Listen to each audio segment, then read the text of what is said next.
The violin strings snapped just as the eastern windows began to gray, and Clara Bellamy's hand froze above the instrument, her eyes meeting those of the white-haired king who held her in the center of the ballroom as if she were made of starlight and promises he had no right to keep. Nikolai Gravori did not release her.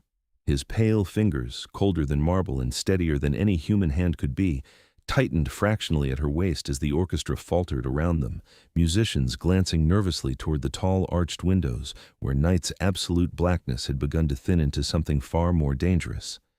The other dancers had already fled, vampires vanishing through corridors that led deep into the mountain fortress, away from any hint of coming dawn. Only the king remained, and the human woman he'd asked to dance 3 songs ago, when midnight had still felt eternal.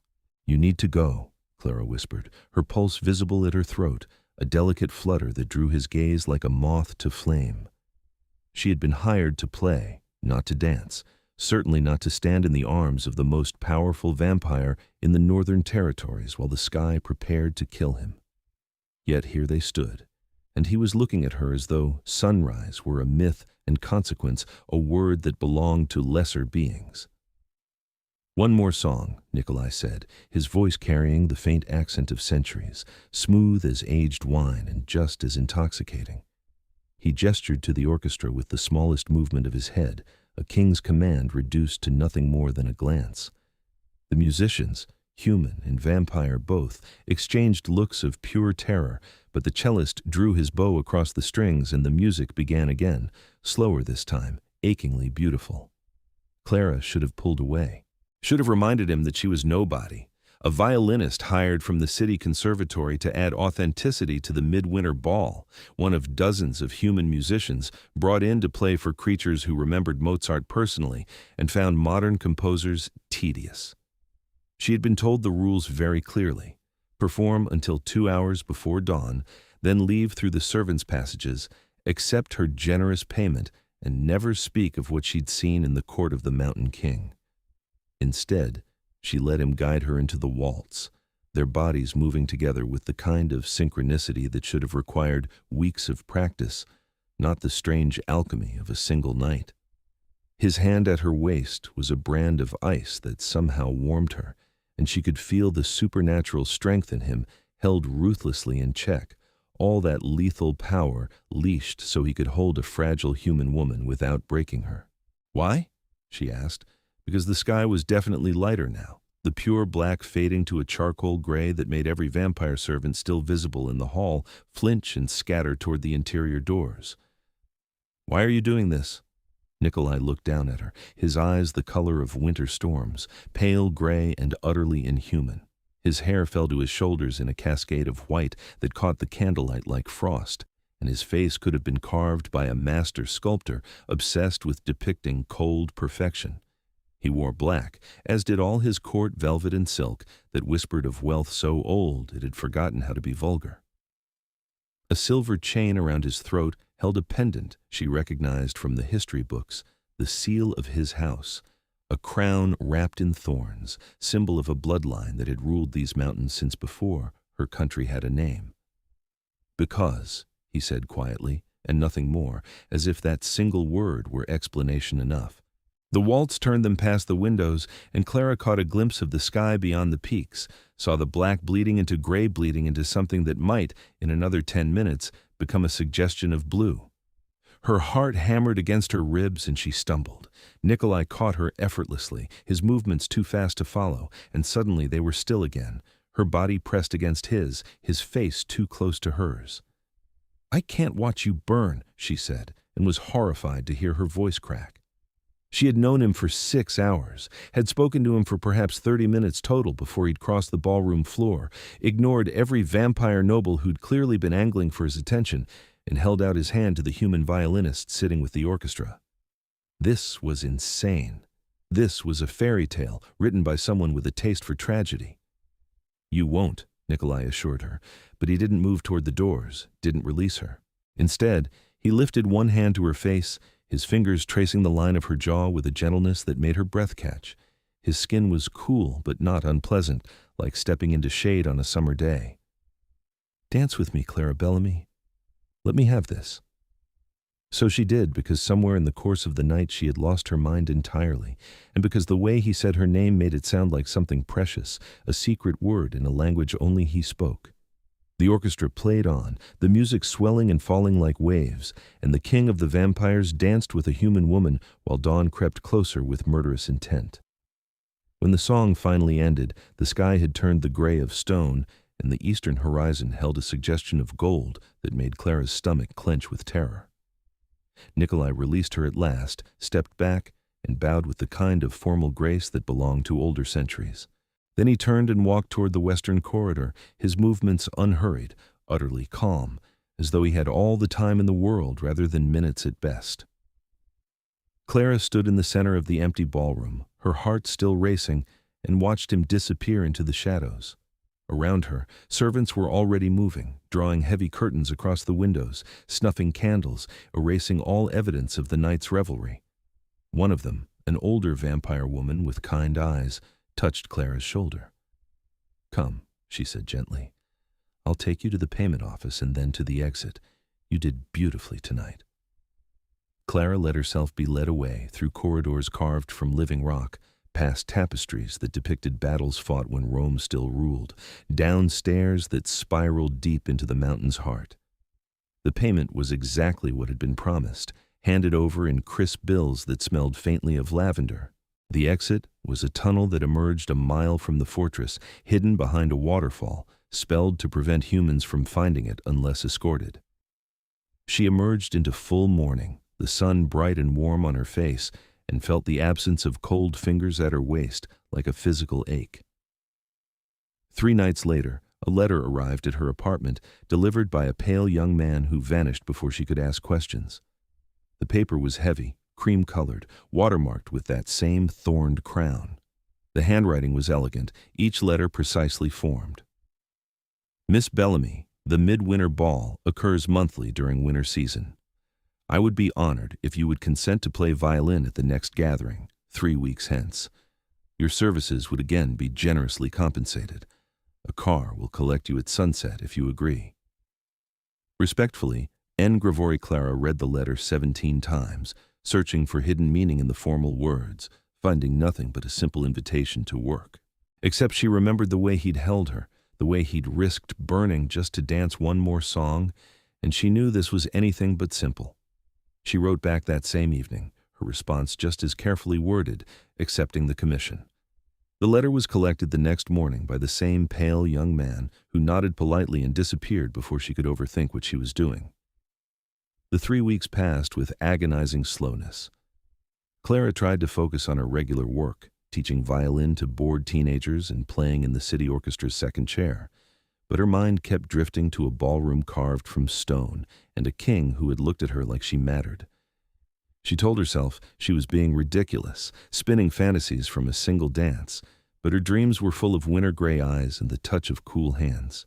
When the night finally arrived, the car that collected her was a sleek black vehicle driven by a vampire who introduced himself as Stefan and made polite conversation about music theory during the winding drive up the mountain. The fortress looked different in moonlight, all sharp angles and dramatic shadows, romantic in the way that Gothic novels promised and reality rarely delivered. This time, she was shown not to the orchestra area but to a small preparation room with velvet furniture and a fire crackling in the hearth. The vampire woman from before, who introduced herself as Lisette, brought her tea and small pastries and explained that the king had requested Miss Bellamy play a solo performance during the second hour before the dancing began.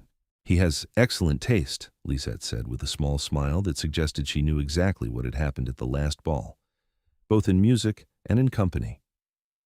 Clara felt her cheeks heat and focused on tuning her violin, fingers moving through the familiar routine while her mind raced. A solo performance meant he would be watching her, listening, his full attention fixed on her playing. The thought made her nervous and thrilled in equal measure. When the time came, she was led into the ballroom, and it took her breath away all over again. Hundreds of candles burned in chandeliers overhead, their light reflecting off ice sculptures and crystal decorations. Vampire nobles in their finery filled the space, beautiful and terrible, their inhuman grace evident in every movement. and at the far end of the hall, seated on a throne of dark wood and silver, was Nikolai. He wore midnight blue tonight, the color making his pale hair and skin seem to glow. His eyes found hers immediately across the crowded room, and something in his expression made her heart stutter. It was hunger, but not the kind she'd been warned about. This was different, more dangerous perhaps, because it had nothing to do with blood. Clara walked to the center of the floor, where a small platform had been prepared. She lifted her violin, settled it against her shoulder, and began to play. She had chosen a piece by Sibelius, the Violin Concerto in D minor, dark and passionate and technically brutal. She poured everything into it, all the confusion and longing of the past 3 weeks, the strange pull she felt toward a man who wasn't a man at all, who had ruled for centuries, and should have found her utterly beneath his notice. The ballroom went silent, except for her violin. Even the vampires, who had heard the greatest musicians in history, seemed entranced. But Clara played only for one listener, and when she finally drew the bow across the strings for the final note, she met Nikolai's gaze and saw something in his face that looked almost like pain. The applause was thunderous, but she barely heard it. Nikolai rose from his throne and descended the dais, moving through the crowd with the kind of presence that made people part before him instinctively. He stopped in front of her, and the entire ballroom seemed to hold its breath. "Would you honor me with a dance, Miss Bellamy?" he asked, his voice formal, but his eyes burning with intensity. "Yes," she said, because there was no other answer she could give, not when he looked at her like that. This time, when he took her in his arms, it felt like coming home. They moved together as if they'd been dancing for years, the music washing over them, the crowd fading into irrelevance. Nikolai held her closer than was strictly proper, his hand spread across her lower back, and Clara let herself lean into him, her free hand resting on his shoulder.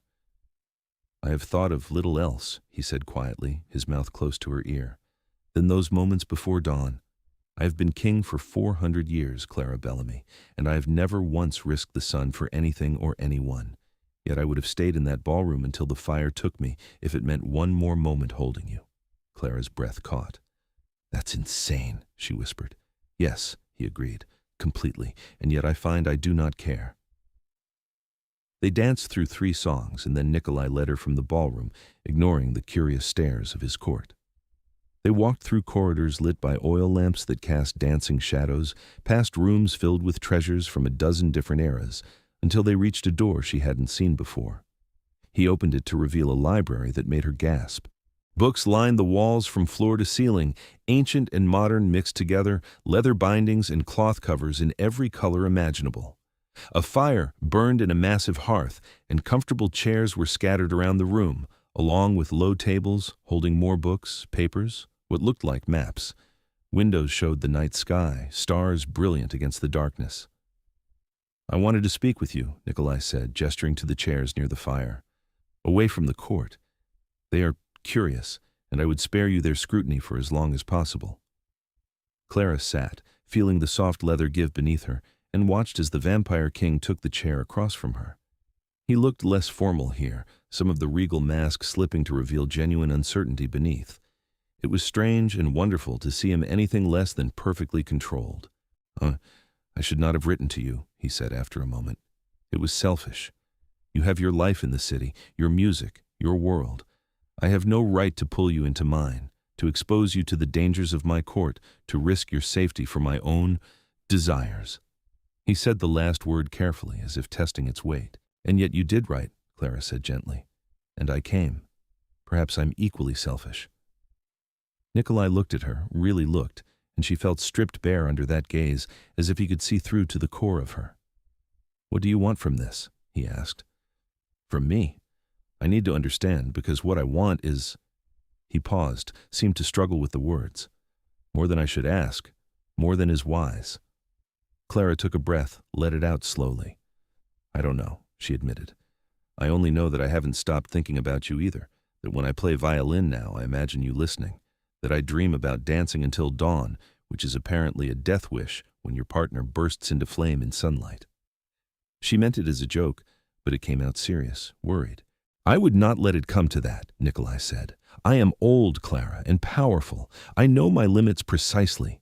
Those final moments of our dance, I calculated every second. I would have left before the sun could truly harm me."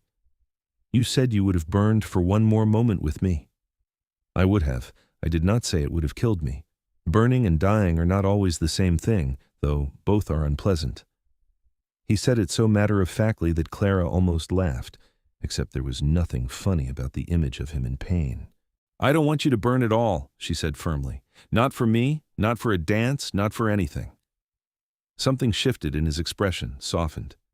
You care, he said, as if this surprised him. Already you care. Yes, Clara admitted. I know it's fast, I know it's insane, but yes, I care. And I want to know you, Nikolai. Not the king, not the legend, but you, if that's possible. If you want that too. For a long moment he said nothing, just watched her with those storm-gray eyes. Then he rose, crossed to her chair, and knelt beside it so they were at eye level.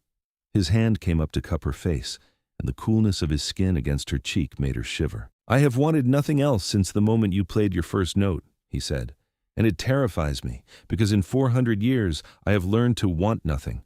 Kings cannot afford wants, only needs and strategies. But you, Clara Bellamy, you have become a want so fierce it feels like starvation. Then he kissed her, gentle and careful and achingly tender, as if she were precious beyond measure. Clara's hands came up to his shoulders, feeling the solid strength of him beneath the velvet coat, and she kissed him back with all the longing she'd been carrying for 3 weeks. He tasted of wine and something else, something faintly metallic that should have frightened her, but didn't. When they finally parted, both breathing harder than necessary given that one of them didn't technically need to breathe, Nikolai rested his forehead against hers. This will not be simple, he warned. My court will have opinions. There are politics, dangers, complications I cannot wave away even as king, and there is always, always the sun. The hours we can share will be limited, stolen from the edges of night. I cannot walk with you in daylight, cannot meet you for lunch, cannot give you the normal courtship you deserve. I don't want normal, Clara said. I want you. We'll figure out the rest. Over the following weeks, they did figure it out, though not without difficulty. Nikolai made his interest in the human violinist clear to his court, which caused exactly the kind of scandal Clara had expected, and several she hadn't. Vampire nobles who had been angling for the king's attention for decades suddenly found themselves dismissed in favor of a mortal woman with no political connections and a lifespan that, to them, must have seemed like a brief candle flicker. Lisette became Clara's unexpected ally, explaining the complex web of court politics and teaching her which vampires could be trusted and which were dangerous. Stefan drove her to and from the fortress several times a week, always timing their arrival and departure to maximize her hours with Nikolai, while keeping her safe from both vampire threats and human gossip. The king himself was courting her with a patience and attention that made her feel cherished beyond reason. He would sit in his library while she played violin, his eyes closed, a faint smile on his lips. He showed her his collections, centuries of accumulated treasures, and told her the stories behind them. They talked about music and history, politics and philosophy, and Clara discovered that beneath the regal exterior was a man with a wry sense of humor and a deep loneliness he rarely acknowledged. You get tired of people wanting things from you, Nikolai told her one night as they sat by the fire in his private chambers, Clara tucked against his side, his arm around her shoulders. When you are king, everyone wants something, an advantage, a favor, your power leveraged for their gain. But you ask for nothing but my time, my thoughts. Do you know how rare that is, how precious? I want you, Clara said, not what you can give me, just you. He pulled her closer, pressed a kiss to the top of her head. You have me, he murmured, entirely, dangerously. If my enemies knew how thoroughly you've conquered me, they would use you against me without hesitation. It was not an idle warning, as Clara discovered 2 months into their courtship. She arrived at the fortress one evening to find the atmosphere tense, vampires moving with aggressive purpose through the halls, and Stefan's face grim as he escorted her not to Nikolai's chambers, but to a formal receiving room where the king stood with several of his advisors. Nikolai's face when he saw her was equal parts relief and fury, though the fury clearly wasn't directed at her. He dismissed his advisors with a curt gesture and crossed to Clara, his hands gripping her shoulders. You should not be here tonight, he said. It is not safe. There has been a development. What kind of development? Clara asked, fear creeping into her voice. Before Nikolai could answer, Lisette entered, her usually kind face hard. "My lord, Marcus has been sighted near the eastern passages. He is definitely planning something." "Who is Marcus?" Clara asked, looking between them. Nikolai's jaw tightened. "Marcus Volkov, an old rival, another vampire lord who has coveted my territory for the better part of a century. He is dangerous, Clara, ruthless, and he has recently learned of my attachment to you." The words hung in the air like a threat. Clara felt cold despite the fire in the hearth. "He would use me to hurt you. He would use you to destroy me," Nikolai corrected grimly. "And I will not allow it. Stefan will take you home tonight and station guards around your apartment. You will not return here until Marcus has been dealt with." "No," Clara said immediately. "You can't just lock me away. I'm not a possession to be protected, Nikolai. I'm your partner, or I thought I was." "You are," he said fiercely, "which is precisely why I must keep you safe. You do not understand what he is capable of, what he would do." "Then explain it to me," Clara interrupted, frustrated. "Stop treating me like I'm fragile. I've been coming here for months. I know the risks. Talk to me like an equal." Nikolai stared at her, then slowly released her shoulders and stepped back. He ran a hand through his white hair, a gesture of frustration she'd never seen from him before. "You're right," he said finally. "Forgive me. I am unaccustomed to fear, and it makes me autocratic." He gestured for her to sit, and then he explained. Marcus Volkov ruled the southern territories and had been pushing at Nikolai's borders for decades, testing defenses, trying to find weaknesses. The vampire lords maintained a delicate balance of power, and outright war between them would be catastrophic for both vampire and human populations. So they played careful games instead, strategic moves and countermoves that could last years. But recently, Marcus had learned of Nikolai's human lover, and he saw an opportunity. If he could capture Clara, he could force Nikolai into an impossible position. Surrender territory to save her, or let her die and prove to the vampire world that their king had a weakness that could be exploited. "He has already sent messages," Nikolai said, his voice tight with controlled rage. "Veiled threats disguised as diplomatic correspondence. He knows your schedule, knows when you travel to and from the fortress. He is planning something, and I do not yet know what." Clara absorbed this, her mind working through the implications. "So we don't give him the opportunity," she said. "I stay here in the fortress where your defenses are strongest." "For how long?" Nikolai asked. "Until Marcus gives up?" "That could be years, Clara. I will not make you a prisoner for my sake." "It wouldn't be prison if I chose it," she pointed out. "But you're right. That's not a real solution. We need to deal with Marcus directly, not just hide from him." Lisette, who had been standing quietly by the door, spoke up. "The human is right, my lord. Marcus will not stop simply because we make his target harder to reach. He will escalate." Nikolai looked at Clara, and she saw real fear in his eyes for the first time since she'd known him. Not fear for himself, but for her. "I cannot lose you," he said quietly. "I have survived 4 centuries of plots and wars and betrayals. I do not know if I could survive losing you." Clara crossed to him, took his cold hands in her warm ones. "Then we make sure you don't have to," she said firmly. "We're smart, we're careful, and we don't let him control the situation. What are his weaknesses?" They spent the next hours strategizing, joined by Nikolai's most trusted advisors. Marcus was powerful but impulsive, given to grand gestures and dramatic plays. He was also, according to Lisette, obsessed with his own legend, with being seen as clever and superior. He will want to make a spectacle of it," she said. "Whatever he is planning, it will be designed to humiliate you, my lord, not just to capture the girl. He wants the vampire world to see him defeat you." "The spring equinox ball," one of the advisors said suddenly. "It is in 2 weeks, and all the major houses will be attending. Marcus will be there, on neutral ground, where direct confrontation is forbidden by the old laws." Nikolai's eyes narrowed. He would not dare attempt something at the equinox ball. The consequences would only matter if he failed, Clara interrupted, understanding. "If he succeeded, if he managed to take me right under your nose at the most important social event of the season, the humiliation would be worth any political fallout." The room went silent. Then Nikolai began to smile, a cold, dangerous expression that reminded Clara exactly what he was. "Let him try," he said softly. "We will be ready." The 2 weeks that followed were intense. Clara moved into the fortress, taking up residence in chambers adjoining Nikolai's, and began learning vampire politics and court procedures with the dedication she'd once applied to mastering the violin.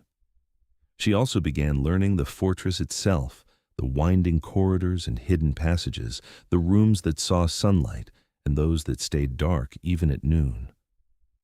Nikolai taught her some of it himself, walking her through the ancient hallways during the deep night hours, showing her escape routes and safe rooms. The fortress was built over centuries, he explained. Each generation added to it until it became a maze. Even most of my own court does not know all its secrets. But you do, Clara said. I do, and now so will you. He showed her the western wing, where thick shutters and interior rooms provided absolute protection from the sun. He showed her the vault where the kingdom's treasures were kept, warded with spells so old their makers were dust. And he showed her a room she had not known existed, a solarium on the fortress's highest tower. It was beautiful and heartbreaking. The entire structure was made of glass, but the glass was dark, treated with something that blocked the sun's deadly rays while still allowing light to pass through.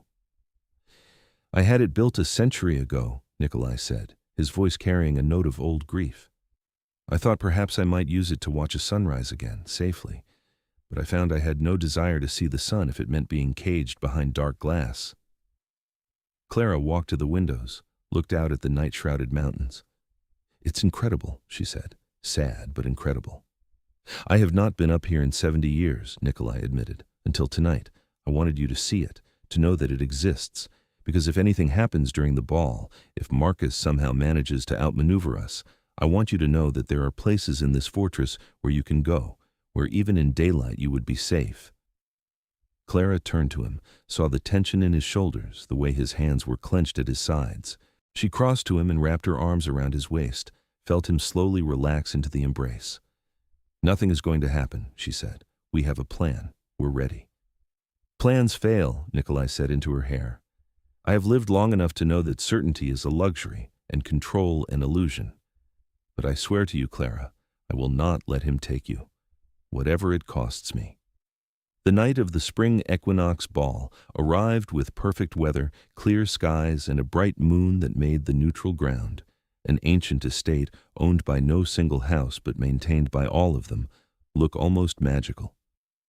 Clara wore a gown that Lisette had helped her select, deep green velvet that complemented her coloring and made her feel like she belonged among the vampire nobles, even though she absolutely did not. Nikolai was resplendent in formal black, his white hair pulled back, the crown of his house visible on his brow for the first time Clara had seen. He looked every inch the king, powerful and remote, except when he looked at her.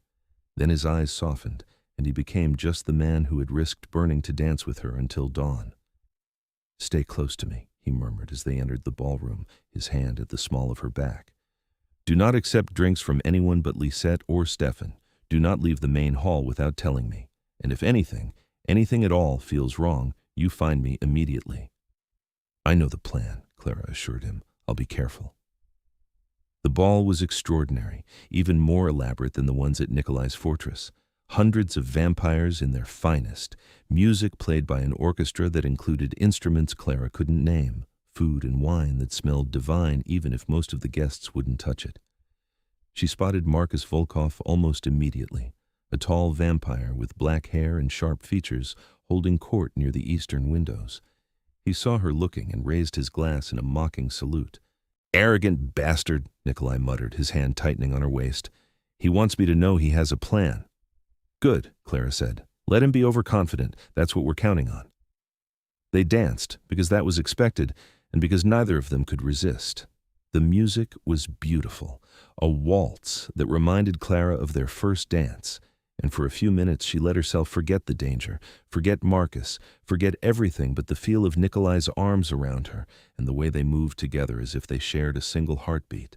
I love you, Nikolai said suddenly, quietly, his lips close to her ear. I have not said it before, because it seemed too much, too soon. But if tonight goes wrong, if something happens, I need you to know. I love you, Clara Bellamy. You have given me something I thought lost to me forever. You have made me remember what it is to hope. Clara felt tears prick her eyes. "I love you too," she whispered back. "And tonight is not going to go wrong. We're going to catch Marcus in his own trap, neutralize the threat, and then we're going to have a very long, very happy future together. That's the plan." "That is an excellent plan," Nikolai agreed, and he was smiling as he spun her through the final turn of the waltz. The attack, when it came, was almost anticlimactic. One of Marcus's people, a vampire Clara had been warned about, approached with a message that Lisette needed to speak with her urgently in the Eastern Gallery. Clara thanked him politely, went immediately to Nikolai, and within minutes they had confirmed that Lisette was actually in the Western Wing and had sent no such message. "He is making his move," Nikolai said, and the predatory excitement in his voice was chilling and thrilling in equal measure. "Stefan, gather our people. Clara, stay with me." They moved as a group toward the Eastern Gallery, Nikolai and a dozen of his most trusted warriors, with Clara safely in their center. The gallery was dimly lit, long and narrow, with windows along one side that showed the night sky. And at the far end, waiting with a smile that made Clara's skin crawl, was Marcus Volkov. "Nikolai," he said, his voice smooth and amused, "how predictable you have become. I send a simple message, and you come running with half your court, all for a human girl." "State your business, Marcus," Nikolai said coldly. "These games bore me." "No games," Marcus said. "A challenge. Traditional, legal, completely within our laws. I challenge you for the girl. A contest here and now, witnessed by the gathered houses. If I win, she comes with me. If you win, I withdraw all claims and cede the disputed border territories." The gallery went utterly silent. A formal challenge was binding, overseen by the old laws that governed vampire society. To refuse was to appear weak, to lose status and power. But to accept was to risk Clara on a contest whose terms Marcus had clearly designed in his own favor. "No," Clara said clearly, stepping forward before Nikolai could respond. "I'm not a prize to be won. I'm a person, and I'm not participating in this." Marcus laughed. "The human has spirit. But you misunderstand, girl. You do not get a choice. This is a matter between your lover and myself." "Actually," Clara said, her mind racing, "I think I do, because the old laws, the ones you're citing, they have a provision for contested claims. The subject of the challenge can demand terms. I may not be vampire, but I'm the subject, and I invoke that right." She had learned this from Lisette, who had made her study vampire law until her head spun. It was an obscure provision, rarely used, but it was there. And judging by the sudden tension in Marcus's posture, he hadn't expected her to know it. "What terms?" Nikolai asked quietly, and Clara could hear the pride in his voice. "A time limit," Clara said. "Whatever your contest is, Marcus, it has to be completed before dawn. If it's not, you forfeit." Marcus's eyes narrowed. "That is acceptable. But the contest itself is mine to choose, and I choose a hunt. Your king has until dawn to find you, Miss Bellamy. I will hide you somewhere within this estate, and he must locate you before the sun rises. If he fails, you come with me. If he succeeds, I concede everything." It was brilliant and terrible, because dawn was less than 2 hours away, and the estate was massive. But Clara saw the flaw immediately, the overconfidence that Lisette had warned them about. Marcus was so focused on humiliating Nikolai that he hadn't considered that Clara herself might affect the outcome. "Agreed," Nikolai said before Clara could speak. "Witnessed by all present, you have 1 hour to hide her, Marcus. Then I hunt." The gathered vampires murmured, excitement and shock rippling through them. This would be talked about for decades, regardless of the outcome. Marcus's smile was triumphant as he gestured for Clara to follow him. She went, but not before catching Nikolai's eye and giving him the smallest nod. "Trust me," that nod said. "I have a plan." Marcus led her through the estate, moving fast, clearly trying to disorient her. But Clara had a good sense of direction and a better understanding of architecture than Marcus realized.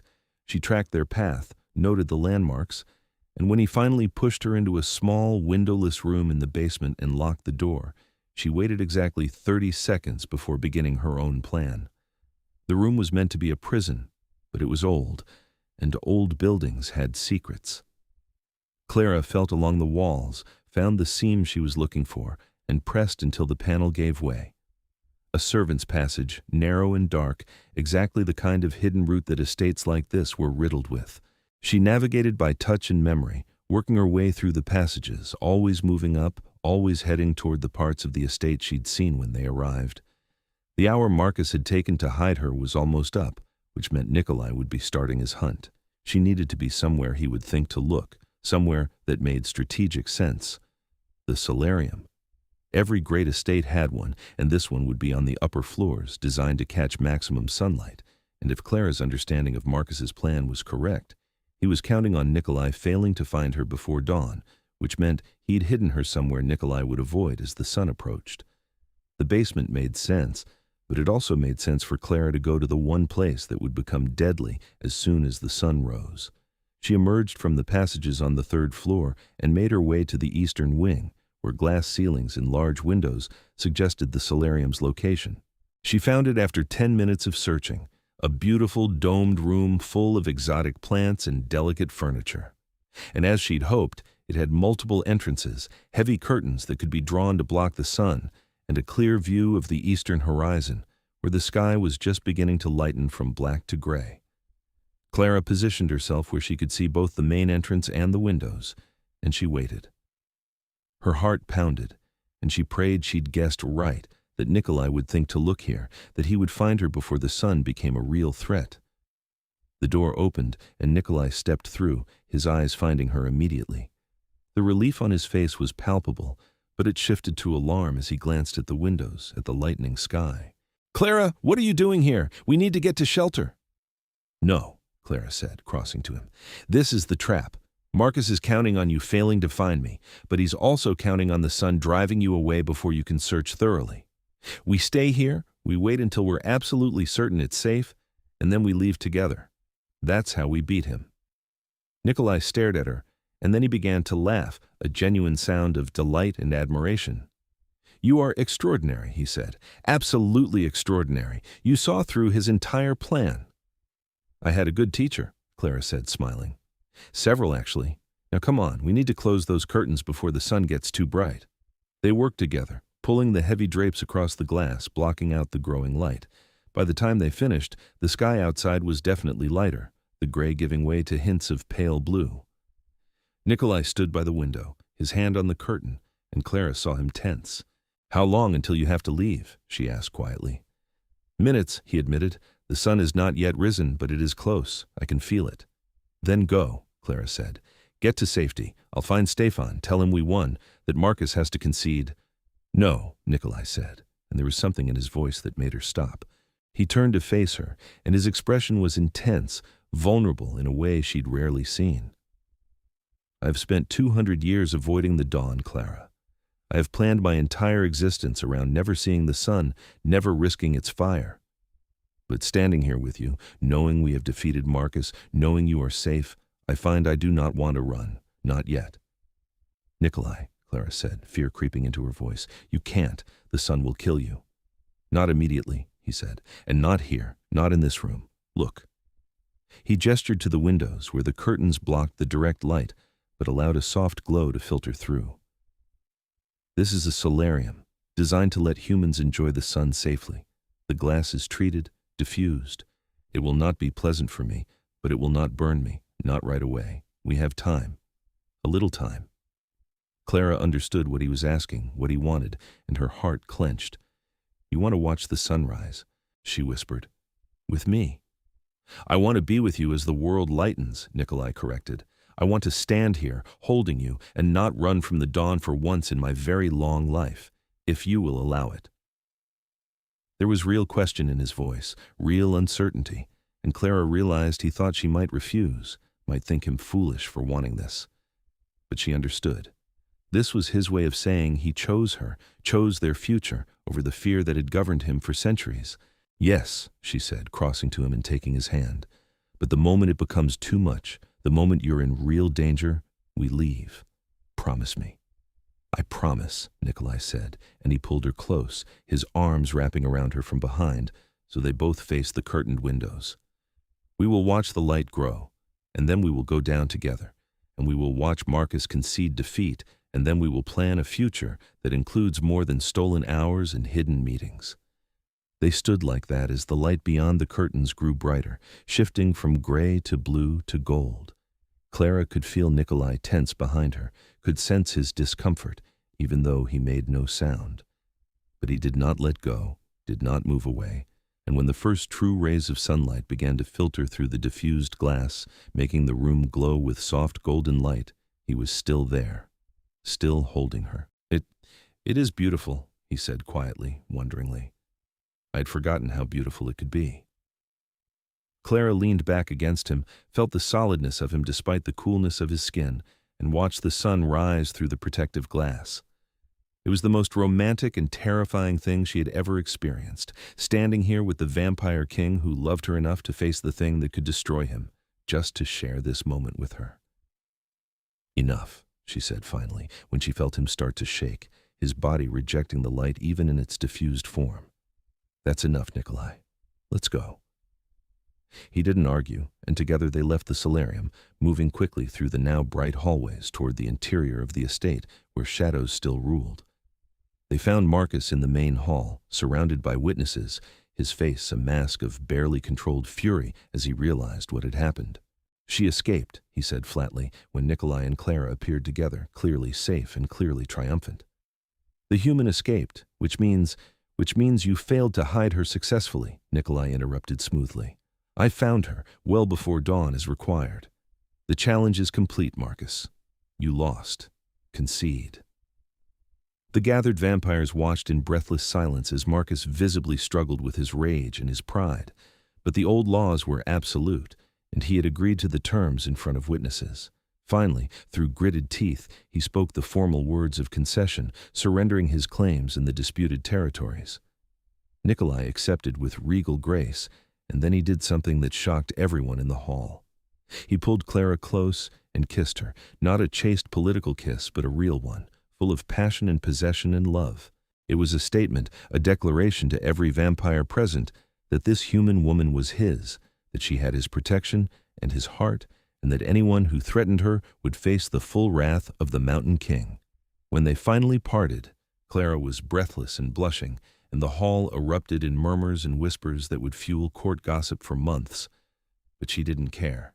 Nikolai was safe, Marcus was defeated, and they had a future spread out before them full of possibility. The weeks that followed were busy with political maneuvering as Nikolai solidified the territorial gains from Marcus's concession and made it clear to all the vampire houses that Clara's status was official and unassailable. But they also found time for each other, carving out hours in the deep night when the world was quiet and they could simply be together. I have been thinking, Nikolai said one evening as they sat in his library. Clara curled against his side while he read from a book of poetry, so old the pages crackled. About the solarium in my fortress, the one I built and then abandoned. What about it? Clara asked. I think it is time to use it, he said, to make it into something beautiful, a place where we can watch the sunrise together safely, where I can give you mornings as well as midnights, even if they must be filtered through dark glass. Clara sat up, looked at him seriously. You don't have to do that for me. I knew what I was choosing when I fell in love with you. I'm happy with the nights we have. I know, Nikolai said, cupping her face gently. But I am not content with stolen hours anymore. You have made me greedy, Clara Bellamy. Greedy for time, for light, for a life that includes more than darkness. So let me build this. Let me create a space where dawn does not mean separation, where we can exist together regardless of what the sky is doing. Then yes, Clara said, smiling through sudden tears. Yes, let's do that. Let's build something beautiful. The renovation took months. Nikolai hired the best craftsmen, human and vampire both, to transform the forgotten solarium into something extraordinary. The dark glass was replaced with newer, clearer materials that still blocked the deadly rays but allowed more light through. Comfortable furniture was brought in, along with Clara's music stand and violin, bookshelves, and even a small piano. Plants that thrived in diffused sunlight were placed throughout, bringing life and color to the space. When it was finally finished, Nikolai carried Clara up the tower stairs just before dawn, both of them laughing at the unnecessary drama of it.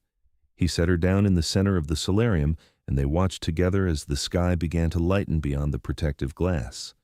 This time, there was no fear, no countdown to disaster. They had all the time in the world. Nikolai stood behind Clara, his arms wrapped around her waist, and they watched the sun climb above the mountains, its light streaming through the treated glass to bathe them in warmth that was bright but not burning. "It is perfect," Nikolai murmured, his lips brushing her ear. "This space, this moment, you are perfect." Clara turned in his arms, looked up at the vampire king who had risked everything for her, who had faced his deepest fear to give her the gift of shared mornings, and she knew with absolute certainty that they would make this work. Not just for a year or a decade, but for as long as her human life would allow, and maybe beyond if the vampire magic Nikolai had mentioned in passing could be trusted. "Dance with me," she said, echoing the words he'd spoken to her that first night. One more song. There was no music, no orchestra, but Nikolai smiled and took her hand, and they danced in the sunrise-lit solarium, moving together with the ease of long practice, the grace of genuine love.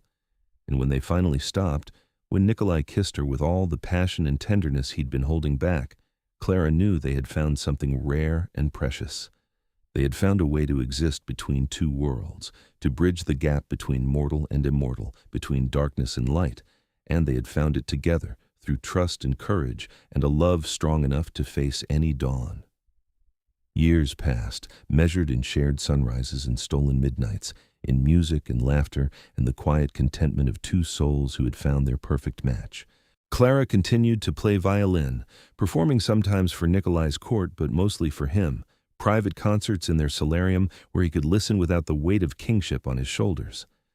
Nikolai ruled his territories with the same steady competence he'd always shown, but there was a lightness to him now, a joy that his court remarked on with pleasure and surprise. The feared mountain king had found happiness, and it had made him not weaker but stronger, more grounded, more connected to both his vampire nature and the human world his lover came from. They spoke sometimes of the future, of the day when Clara's mortal years would catch up with her and hard choices would have to be made. Nikolai had made it clear that he could offer her eternity if she wanted it, could turn her into what he was, but he'd also made it clear that the choice was entirely hers, that he would love her, regardless of whether she chose to remain human or embrace his world completely. "I have time to decide," Clara would say when the topic arose. "We have time." And they did. For now they had mornings in the solarium and evenings in the ballroom, late nights in the library and quiet hours in each other's arms. They had built a life that spanned both their worlds, and it was beautiful and strange and absolutely perfect. On the anniversary of that first ball, the night Nikolai had danced with her until dawn threatened, they held a private celebration in the solarium.